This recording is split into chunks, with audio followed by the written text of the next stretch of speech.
మలయాళంలో అత్యధిక వసూళ్లు సాధించిన చిత్రంగా మంజుమల్ బాయ్స్ ఇప్పటికే రికార్డు సృష్టించింది. ప్రపంచవ్యాప్తంగా ఈ సినిమా ఇప్పటి వరకు 230 కోట్లకు పైగా గ్రాస్ వసూళ్లు సాధించి సత్తా చాటింది. ఇక ఇటీవల తెలుగులో కూడా రిలీజ్ అయిన ఈ సినిమా డీసెంట్ కలెక్షన్స్ రాబడుతోంది. 4 రోజుల్లో 6 కోట్ల వసూళ్లు తెచ్చిపెట్టింది. చిదంబరం దర్శకత్వం వహించిన ఈ సినిమా ఓటీటీ రిలీజ్ పై తాజాగా సోషల్ మీడియాలో చర్చ జరుగుతోంది. తాజా బస్ ప్రకారం ఈ చిత్రం డిస్నీ ప్లస్ హాట్స్టార్ లో మే 3 నుంచి స్ట్రీమింగ్ కానున్నట్లు తెలుస్తోంది. తెలుగుతో సహా అన్ని ప్రధాన భారతీయ భాషల్లోనూ ఈ సినిమా స్ట్రీమింగ్ కానట్లుగా సమాచారం. దీనిపై మేకర్స్ నుంచి ఇంకా అధికారిక ప్రకటన రావాల్సింది. గోపీచంద్ వరుస ఫ్లాపుల లిస్ట్ లో ఈ భీమా కూడా చేరింది. మరి ఈ భీమా సినిమా ఓటీటీలో అయినా ఆడియన్స్ ను ఆకట్టుకుంటుందా లేదా అన్నది చూడాలి. తాజాగా ఈ movie OTT release date, streaming partner update వచ్చింది. ఈ మూవీ డిస్నీ ప్లస్ హాట్స్టార్ ను కొనుగోలు చేసింది. ఈ చిత్రం ఏప్రిల్ 25 నుంచి హాట్స్టార్ లో స్ట్రీమింగ్ కానుంది. ఈ మేరకు నెట్టింట్లో అప్డేట్ చక్కర్లు కొడుతోంది.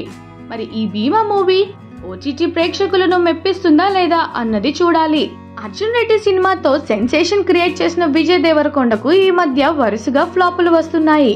అయితే ఖచ్చితంగా ఈసారి హిట్ కొట్టాలని ఫ్యామిలీ స్టార్ సినిమాతో రాగా మొదట్లో బాగానే కలెక్షన్లు వసూలు చేసింది. కానీ ఇప్పుడు అంతగా దీని హవా కనిపించట్లేదు.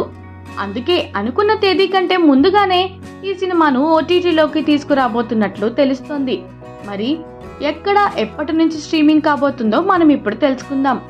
భారీ అంచనాల మధ్య ఏప్రిల్ 5వ తేదీన థియేటర్లలో గ్రాండ్ గా విడుదలైన ఈ సినిమా బాక్సాఫీస్ వద్ద మాత్రం ఆశించిన స్థాయిలో వసూలు రాబట్టలేకపోయింది.